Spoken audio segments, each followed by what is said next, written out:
Halo boy, selamat datang di channel Cerita Santuy yang akan menemani kalian untuk melewati hari-hari yang indah tentunya di Cerita Santuy.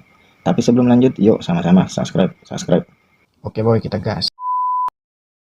Dengan mulut manyun dan wajah yang sama sekali nggak bersahabat, Yuna berjalan di samping pria tampan ini, berjalan sambil menjilatkan kedua tangan di depan dadanya.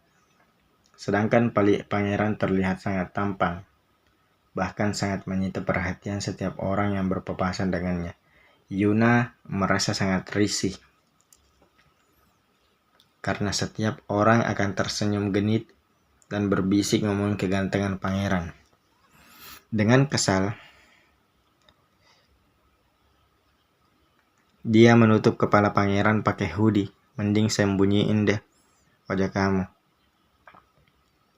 Pangeran tersenyum miring, membiarkan hoodie itu menutupi kepalanya. Kenapa? Cemburu? Amit ya. Aku tuh risih diliatin orang-orang. Pangeran tertawa kecil, makin jadi pusat perhatian orang yang ada di dekat mereka. Mereka liatin gue, bukan lo. Gue biasa aja. Kok lo yang repot sih? Yuna makin kesal dibuatnya. Berjalan meninggalkan pangeran yang masih saja tertawa. Pangeran udah biasa jadi sudut perhatian. Siswa tertampan.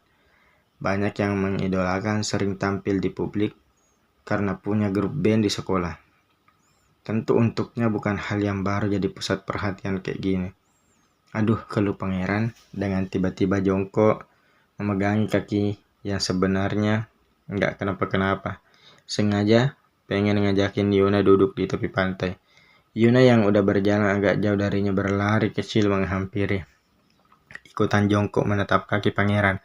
Kamu kenapa? Kaki gue sakit. Duduk beralaskan pasir, Yuna ikutan duduk di depan pangeran. Masih memperhatikan kaki yang tak terluka itu. Sakit kenapa?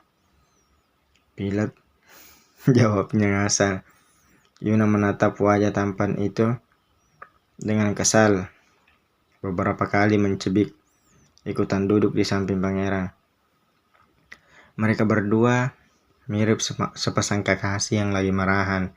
Duduk sambil berjauhan sambil diam-diam hanya menatap ke depan, ke arah laut yang bermain dengan ombaknya. Terlihat sangat indah. Apalagi buat pangeran yang baru pertama kali meminjakkan kaki di pantai Parangtritis. Melihat hamparan laut luas, sesaat hati dan pikiran terasa begitu damai. Besok pagi ikutan ke Jakarta ya, ajaknya dengan lembut. Yuna tetap diam. Dia masih ingin mengenang kedua orang tuanya di sini, di pantai Parangtritis yang menjadi tumpuan bapak dan ibu mencari nafkah. Aku mau di sini, aku nggak mau pergi. Kenapa? Lo bisa lanjutin sekolah di sana. Kita akan satu sekolahan, sekolahannya lebih bagus daripada sekolahan di sini. Cowoknya juga ganteng-ganteng loh. Pangeran jengir. Terus menatap Yuna yang tetap dia nggak menanggapi. Ikut ya, bujuknya lagi. Entah rasa bersalah membuatnya menjadi pribadi yang berbeda. Mereka merasa jika semua kehidupan Yuna adalah tanggung jawab dia sepenuhnya. Yuna menunduk, lalu menatap wajah tampan di sampingnya. Kayaknya aku nggak mau lanjutin sekolah. Pangeran mengerutkan kening. Why? Yuna mengembuskan nafas panjang. Nggak guna. Cewek peringkat 1 seantero sekolah bilang sekolah itu nggak guna. Pangeran mencebik pikiran lagi semua. Gue tahu lo sedih, tapi bokap lo akan lebih sedih kalau lihat lo nggak ada semangat kayak gini. Apa sih? So nehatin. Yalah. Kembali mencebik dan memilih diam.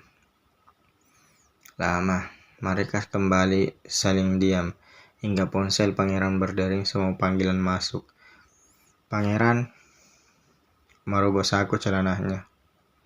Tertera nama papa di layar utama. Halo, sapanya, kita di pinggir pantai. Jeda sebentar. Dengerin si papa ngomong ya. Kita balik, lalu kembali masukin ponsel ke saku celana. Pangeran menatap gadis di sampingnya. Kebetulan Yuna juga sedang menatapnya.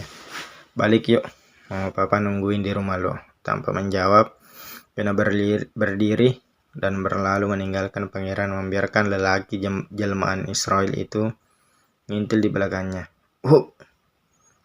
Tangan pangeran teruntuk menepuk bokong Yuna yang ketempelan pasir. Yang punya bokong menoleh dengan tatapan tajam. Dia marah. Kamu ngapain? Mesum banget sih, marah Yuna. Pangeran masukkan kedua tangan ke saku hoodie-nya. Nyelono melewati Yuna yang terlihat sangat marah. Bokong tepos, jauh dari kata Bahenol, ujarnya sambil terus berjalan. Mata Yuna tambah melotot. Sumpah dia beneran marah. Gelapkan kedua tangan dan berjalan mengekor di belakangnya. Kembali terdengar suara lirih dari mulut pangeran. Dia bersenandung selama berjalan. Seorang pria bersenggol bahu dengan pangeran. Hampir saja dia oleng karena ditabrak bahunya dengan kasar. Woi, matanya dipakai, woi, kambing. Bentak pangeran dengan menunjuk muka lelaki itu. Lelaki berambut hitam, tinggi, tubuhnya hampir sama dengan pangeran. Itu hanya mencebik, sama sekali nggak peduli dengan bentang pangeran. Matanya tertuju pada Yun yang berdiri terpaku di belakang pangeran. Nah, panggilnya, lalu mendekati gadis manis itu. Kamu beneran mau pindah ke Jakarta? Yuna mengangguk. Ya. Awalnya memang dia nggak mau pergi. Tapi tak ada pilihan lain. Bahkan bapak berpesan agar berbakti kepada si Israel. Lagi pula Yuna nggak mungkin bisa hidup sebatang kara di Jogja. Sama sekali dia nggak punya sanak saudara. Maafin kalau aku banyak salah ya kak. Ucapnya tulus kepada lelaki yang bernama Arga. Arga mendengus, menatap Yuna menanar. Jadi kita nggak akan pernah ketemu lagi. Arga teman masa kecil Yuna. Mereka selalu satu sekolah sejak TK hingga SMA. Memang dia mempunyai perasaan khusus sama Yuna, tapi cukup dalam hati saja. Masih terlalu pengecut untuk mengungkapkan rasa cinta itu. Iya ga? Aku nggak ada pilihan lain. Aku nggak akan sanggup jika hidup sebatang kara di sini. Jelas Yuna. Arga meraih secarik kertas lalu memberikan pada Yuna. Tolong hubungi aku saat kamu sudah mempunyai HP. Aku nggak pernah ganti nomor sampai kamu menghubungiku. Aku akan menunggumu. Yuna meremas jari jemarinya. Merasakan getaran di dada yang membucah. Nggak mampu ngelurusin kata-kata. Sangat nggak mungkin untuk jujur. Tapi lebih baik mungkin nggak membiarkan Arga menunggu. Sedangkan status Yuna sudah menjadi seorang istri. Usai SMA, aku akan menyusulmu ke Jakarta. Aku akan ambil kuliah di sana. Tunggu aku datang ya nak. Arga tersenyum penuh harap. Yuna hanya bisa terdiam terpaku. Nggak tahu harus jawab gimana. Tiba-tiba tangan Arga terlalu mengacak puncak kepala Yuna dengan lembut. Please, ingat kalau di Jogja ada yang selalu sibuk mikirin kamu. Bisiknya pelan. Kata-kata itu terhenti. Yuna menunduk menimbang hatinya. Sejujurnya, dia pun mempunyai perasaan yang sama. Sayang itu sudah jelas ada.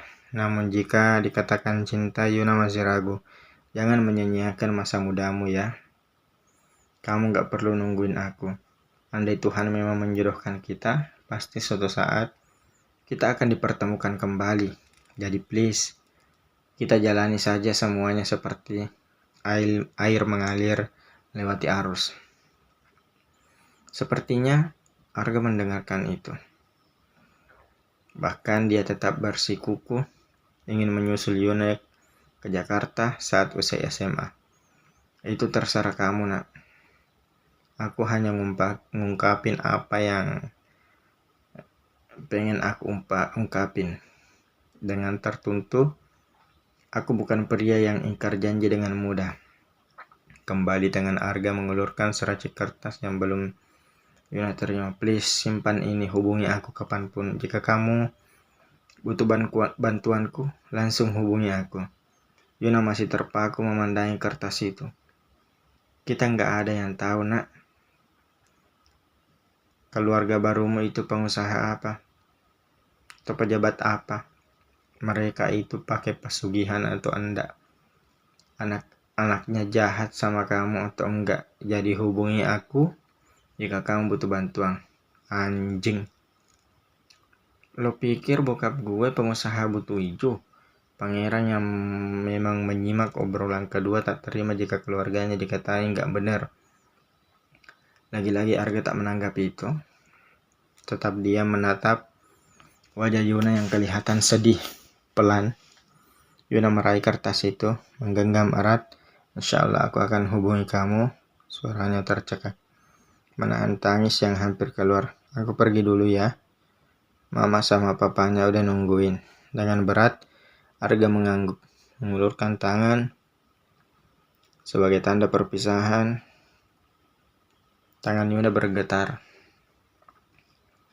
meraih uluran tangan itu. Dengan erat Arga menggenggam tangan Yuna. Jaga diri baik-baiknya. Aku nggak bisa lagi jagain kamu. Ku harap kamu selalu baik-baik aja. Tanpa aba-aba, Arga menarik tangan Yuna hingga masuk ke dalam pelukannya. Memeluk cukup erat untuk pertama kali setelah mereka dewasa. Yuna masih diam, gak membalas pelukan itu. Membiarkan Arga mencium puncak kepalanya. Dihirupnya wangi tubuh Arga yang selalu sama. Bulir bening akhirnya menetes membasahi pipi